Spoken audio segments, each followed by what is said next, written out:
So in the last video, I made that horrible discovery where I undid my drain plugs and this manky yellow milky oil dropped out the bottom of the engine. And you can see from the sample I took that day that there is quite a large amount of water in proportion to the oil. Now, obviously that normally signifies terrible problems ahead, such as maybe the head gasket's gone, or I've got a crack in the cylinder block, or core plugs leaking, or something that would require stripping the engine to pieces and spending an enormous amount of time, energy and money, which I don't really have at the moment. But there was that shining ray of hope that I had that I mentioned in the video, that it might just be condensation based on the history of this car and how much it sat around. But there's only one way I'm really going to be able to verify if it's condensation or not. And that is, I've got to get this car on the road. I've got to drive it up to a good temperature. I've got to have the engine under load so that, the cooling system's up to pressure and everything. And then do another oil sample and see if I'm okay or not. Now, in the UK, to drive a car on the road, you have to have a valid certificate of roadworthiness, and we call that an MOT. There are some exceptions to that, such as if the car's under 3 years old, or the car's over 40 years old, or otherwise if you're driving the car to a place of repair or to an MOT testing station to get its MOT. Now, obviously, to take the car onto the road, you really have to have it in a reasonably good roadworthy condition. You have to have a reasonable expectation as well that it will pass the MOT. That's not just a case for, not getting into trouble with the law, it's also a case for your insurance. If you had a crash, let's say, on the way to the MOT station and you'd driven it with something that was obviously not roadworthy, like a punctured tyre or a cracked windscreen, then you'll probably find your insurance is invalidated. Likewise, you need to book the MOT reasonably close and take a relatively straight route to get there. If you book an MOT down the road and then drive via Scotland and get stopped, you're probably going to find yourself on the wrong side of the law. So I've got a number of things that I need to do on this car before I book it into MOT and take it on the road for that first time in 28 years. One of the jobs I want to go through is I've got a nice little coolant system testing kit here. And you can use this to pressurize up that coolant system and then leave it overnight or even a few days to see if there's any leaks. So likewise, I've got a few other things to do. I've got to go through all my electrics, cleaning everything up. I've got some fairly dodgy connections on indicators and lights where they'll work occasionally, but not all the time, because basically all the contacts are all corroded. Just a little bit of corrosion on them and they need cleaning. The MAFs need cleaning as well, the mass airflow meters. The idle speed is all over the place, so I probably need to change my idle control valves. Fortunately, these are about 30 quid on eBay, so not too bad. Spark plugs have been done. I must go over the brake system, obviously, and check all of that. But one other thing I found recently on eBay, which is cool, is a nice little wrench for my oil filter.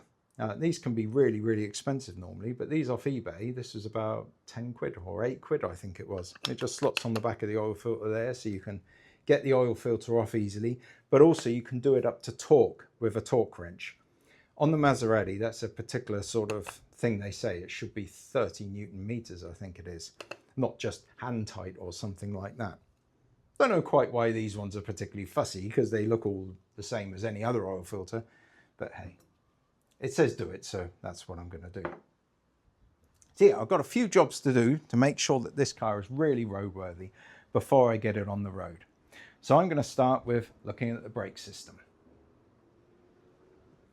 Right, so the other day I was looking at my reservoir for my brakes, and I noticed that the tube that goes off to the clutch system comes from the brake tank, and that tube, that bit of hose, looked really, really manky. So I thought I better get a new bit of tube. So I bought a piece that was good for brake fluid, and I went to fit it on. I went to take off the old bit of tube, and I heard a crack. And yeah, a small crack had formed just off this little spigot type thing here. You can imagine how much I sweared at that point. I was really frustrated and annoyed. Anyhow, I went straight inside to see how much a new tank would be. And I couldn't find one. Well, I did actually find one in the end, but it looks like it's not in stock or not been available for some time. And they'll see. So in other words, you put in your money and you hope that they can find one. And that's 900 quid for a blimmin' plastic tank. Any other Ferrari, even the £1 million Ferraris, the Testarossas, a new tank is about 50, 60 quid. But the Mondial T, which has the same tank as the 348, nope, you can't find them anywhere. Or, I don't know how much money they're going to be. Another site did have the tank and the whole cylinder for 2,500 quid. I am buying that one. Anyway, so I then looked on eBay and I tried to find a good one on eBay, and I thought I had, but they couldn't find it in stock. The only other one in the world that I've managed to find now is one that's in Germany, and it's going to be about 500 quid, and it's second hand. It's a 30-year-old tank as well. So I may just have to stump up the cash and do it. But in the meantime, I might as well try my hand at plastic welding and see if I can get away with it. This is polypropylene, so I've got some polypropylene plastic filler here. I've got a soldering iron. I've got some files to clean off the oxidization. I've got some acetone to clean it and make sure the brake fluid and the bits of dirt are all away. And I'm just going to give it a go, because quite frankly, what else am I going to do? Now, if you're thinking that's a stupid thing to do anyhow, to fix a brake reservoir tank, you need brakes to stop. It's not quite that bad actually, because the top level on this tank is about here, just above the clutch point. And if this were to leak, it would still be way above the minimum level of the tank, and therefore the brakes would still carry on working and would be fine. So it's not really too dangerous just to weld this up and see if I can get it good. And even if it did leak a bit, I'm not going to lose my brakes at all.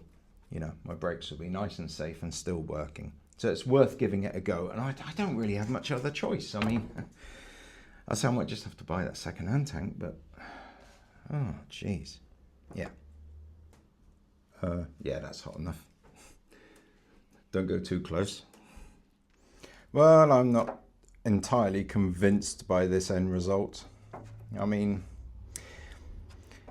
it's a struggle because I'm not fully confident about it, because it seemed that the plastic was just struggling to melt properly and join in. I think basically this is just too aged, too oxidized to really make a good joint.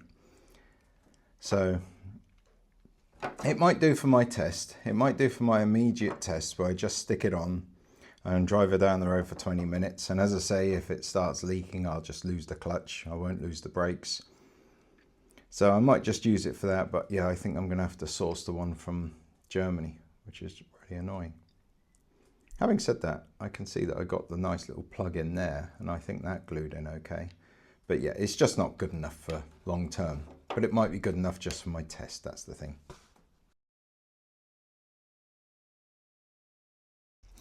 Anyway, I thought I'd have a quick look. Tripping over Maserati exhaust. I thought I'd have a quick look at the rev counter, because the rev counter has been running slow. So one thing I found with this is, one thing, to get the rev counter out, obviously it's the rev counter there, you just have to pry off the bezel, and it actually comes off really easy. I'm just using an old Super U card, and the bevel just comes off gently like that. It's just on 4 pegs. So with that out, there's 4 screws here, here and here, and then it comes out. And then apparently you take it out, making a note of all the wires, positions and everything, and then you can open it up, and apparently it's just a potentiometer. It gets a little bit of dirt in it over years, and you just a bit of WD-40 and free it up, and that will help get this rev counter running all nice again. So I'll go do that now. Quick point to note on these clips on the rev counter is they've got these weird little sort of things here, because I just tried prizing them off and couldn't get them off. Got these weird little things here. You press on that little bit there, and then it unclips. So you have to sort of get like this, really get your finger there, and they go like that, then pull, and then they unclip. So once it's disassembled, you can see that's the little potentiometer there, and that's the blob of sealant, silicon sealant that I've taken off of it. Anyway, so everything else looks absolutely fine on it. It's just that potentiometer, and apparently you can see there's a little bit of corrosion. Apparently you just get a little bit of corrosion on them for some bizarre reason. And you just sort of twiddle them around a few times, a little bit of WD-40, and that sorts them out. Just remember where they were because they're calibrated, so make a little mark on there, and then it should keep its calibration. Right, with the potentiometer suitably manoeuvred and WD-40'd, then you stick that back in, and then this plastic bit goes in here first, and there's a little notch just there, and the bit there lines up with those two. So the notch in the plastic, clear plastic, goes face down. Then this bezel goes in like this, like so, and then there's a notch on here and the hole for whatever that is, and that goes on like that, and the dish goes face down, so it's dished inwards like that. Then you put the 4 screws in this exterior piece, and that holds it all nicely together.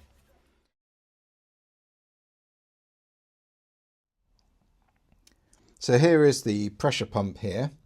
This is a cheapy thing off of eBay, and it just goes into the tank.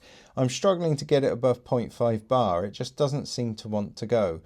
And that's mainly because it's got a leak on the top here. In the end, I put a bit of Vaseline on there and even tried a small O-ring, and that seemed to solve the problem. Now, I pressure tested the coolant system, and it kept pressure for ages. And then I decided to push the pressure up a bit, and suddenly I heard this sort of noise and dripping water, and something had literally just gone in here. So there's something here that spewed out not a huge amount of coolant, but too much that I couldn't take it on the road with the leak. Ferrari thoughtfully provided this little panel here, access panel. It doesn't look like much of an access panel, so you could get into the various bits and pieces, but I cannot see what I'm doing in here. I just cannot see where the leak is. So I've got this cheapy boroscope from Toolstation. Other stores and shops obviously have them as well, but I think it was about 20 quid. When I've got a bit more money, I think I'll get one of these steerable head boroscopes. I think they're going to be a lot easier to use, because it does get rather irritating trying to turn it around to get it into those tight spots. And it's got a fairly small head on there, so you can actually get it down inside the engine if you should wish to do that sort of thing. And it Wi-Fi connects to a phone or an iPad, so I've got it just linked up to my iPad here, and you can see what I'm sort of looking at there. So I'm going to use this to get in there and just see if I can see where the coolant was leaking from. So with my iPad linked up, I can kind of see myself here. It's not the most wonderful sort of quality camera on these things, but it depends on what you're trying to look at. So there's a nasty rusty bolt that holds the thermostat in. That's where the thermostat is in there. If I go forward, I might be able to see other bits and pieces. That is one of the, I think it's a temperature sensor actually, because that is the coolant manifolds that drop the coolants down into each side of the head. I don't think it was coming from anywhere around there. I think it's these pipes here. It looks okay to me, that pipe, but then again, if it's got a split in here, it's going to be rather difficult for me to see it. As I say, I think the only way I'm going to get anywhere with this is by actually pressurizing the system again and then looking for the leak, and maybe that will help. Oh, look at that. You see that golden red wrapper there? That looks familiar. That's a Tunnocks cake wrapper. I know it's not my Tunnock cake, unfortunately. That's obviously been in there, left by someone before, or fallen into the engine bay or something. Got stuck in the V of the engine. Right, so I think I found the problem. And this little thing really helped, actually. It is a pretty cool little tool. But yeah, I've pressurized the tank, and the water started coming out of these tubes, the big tubes, which is a bit surprising because it is just a Jubilee clip onto a nice aluminium sort of thing. I presume over years there's a bit of corrosion that's created a seepage spot and everything's worn off. So I'm going to have to somehow get in here and try and find a way to get them off and then clean everything up. So that would be a fun job for tomorrow. Great. Now I've got my light unit here, which is a bit of a pain. This must have been damaged 28 odd years ago when it had its crash, and someone's tried gluing it together briefly. I'm going to clean all this up and then re-glue it. I've got some Loctite super glue stuff, which is formulated for glass, and I'm going to use that on it to try and re-glue it better. You could ask and say, why don't you just get a new one? Yeah, I've found one in the world so far, and they want £1,400 for it. So, which by the time I get it, it's £1,600, which is what, about $2,000 for a light. So I'm going to try and fix this up, and then I'll keep my eye open, see if I can find another one some point that's a reasonable price. But when it's on the car, you can't quite see it. And if I can clean this up and just make this a bit of a better glue job with the crystal clear Loctite, it might just look a lot better, and you might not really see the damage that's on there. Well, I did want to go outside and do a load of work on the car out there, but it's tipping it down with rain. It's horrible. So I'm just looking at this light. I've got a couple of the bits of glass out of it that I can clean up, and then I'll get my super glue and try and glue them in. There's a couple of bits missing on the base here, so I'll just fill them with clear Sikaflex, I think. And it should be okay because the main part of the lens has no cracks in it. So I'm hoping this will work for now. Part of the annoying thing with this is trying to get all the old sealant glue that someone else has used. Probably many years ago. I think this was probably done about 20 years ago when he was trying to fix the car up. But if I can get it all out, that would be great. And yes, I know I should be using gloves really on this, but I was too stupid to use gloves the other day when I was using the chainsaw, and I chainsawed into my hand. That really hurt. Blood everywhere. It was terrible. So if I'm too stupid to use gloves for the chainsaw, then obviously I'm going to be too stupid to use it for this. But having said that, it's vehicle glass, so it's not terribly sharp, and it's not quite the same as normal glass. If this were normal glass, I'd have cuts all over me, but I've got no cuts yet.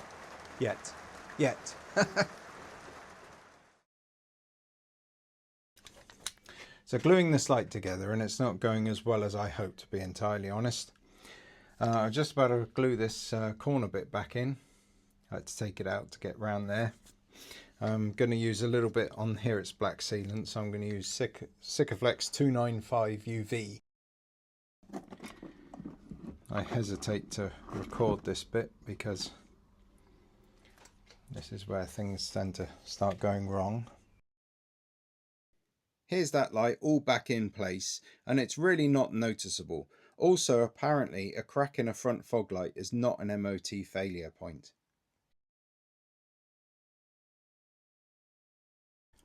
So here's a bit of a job I've got to do on the interior. I mean, the interior is all in nice condition, but unfortunately all the glue's gone. They use this like foam stuff, and you can see it's breaking apart. Use this foam so it's got a nice soft touch to it, but the problem is after 32 years the foam like breaks down, and the glue was glued to the foam, and obviously if that breaks down, everything comes undone. So the vinyl's still in great condition, so all I'm going to do is I'm going to clean all this up. Probably hoover it first, then clean it with a scrubbing pad and some soapy water, let it dry, and then I'll use my trim fix adhesive, which is about £8 for 3 cans, I think, the contact adhesive, and I'll use that to then glue that direct on. It's a free-ish fix, just price of some glue. I'm replacing all the screws and nuts and bolts that I can with stainless steel. So it'll look identical to original. These all completely match, you know, the posi drives and everything. But instead of being chrome, they'll be stainless, so they won't go all rusty and horrible in the future. Or get stuck, so I have to re-weld bits. So there's nothing quite as fun as trying to get old glue off bits of aluminium and mank like that. Anyhow, I'm using a mixture of scraper, which is kind of working quite nice. Sometimes it works better to run the scraper in reverse like this. When I was a kid, you could get something called a Scarston scraper. I think you can still get them, and you can scrape this way, and it, you know, runs the blade backwards, and it really used to work well. Might have one somewhere, but it wouldn't work on this. But yeah, sometimes running this backwards seems to work quite nice. And then I'm using some Scotch-Brite. This is for stainless steel, but 3M Scotch-Brite. And that really cleans it up nice. Now I'm going to try and get all this stuff off. Been using a bit of acetone as well. You can't really get acetone in the UK. Some idiot decided that you could mix it with hydroperoxide and make bombs or something, but apparently you'd need like bathtubs of the stuff and it still wouldn't be very effective. So I have to get all mine in France.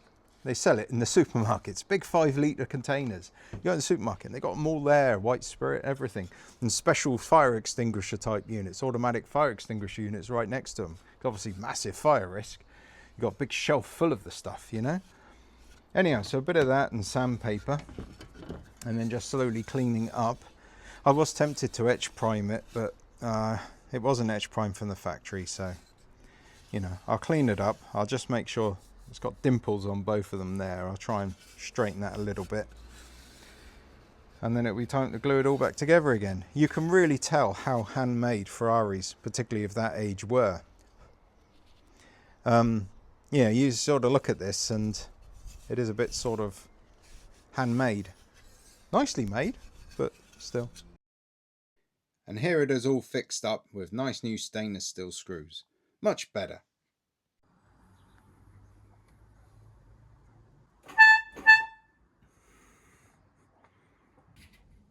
So the boy's busy cleaning bits of Ferrari interior over there. And I'm just looking at the headlights here. So these are headlights, same as the 355 Ferrari. Got a little Ferrari symbol up there, which is cool. But they're all misty inside. So what I've done is I've shoved a bit of towel in there. And I've just got this bit of stainless steel. And I've just taken all the edges off of it so it's nice and soft. Well, you know, smooth around the edges. And I'm going to put that in behind there and just use that to push the rag around and get the last bits of misty stuff out of there, which is quite good. This light's cleaning up quite nice. Cool thing on these as well is you've got settings for right-hand drive and left-hand drive. So you can change the orientation of the light here, so that if you go to a left-hand drive country, you just literally undo 3 screws and move it across. Then it was time to do headlight alignment, because that's always an easy fail at the MOT. So I put the car close to 2 boards, marked where the headlamps sort of appeared on the boards, and then backed the car down the drive about 10 meters and did it again and made the 2 measurements match. And then it was all good and ready for MOT.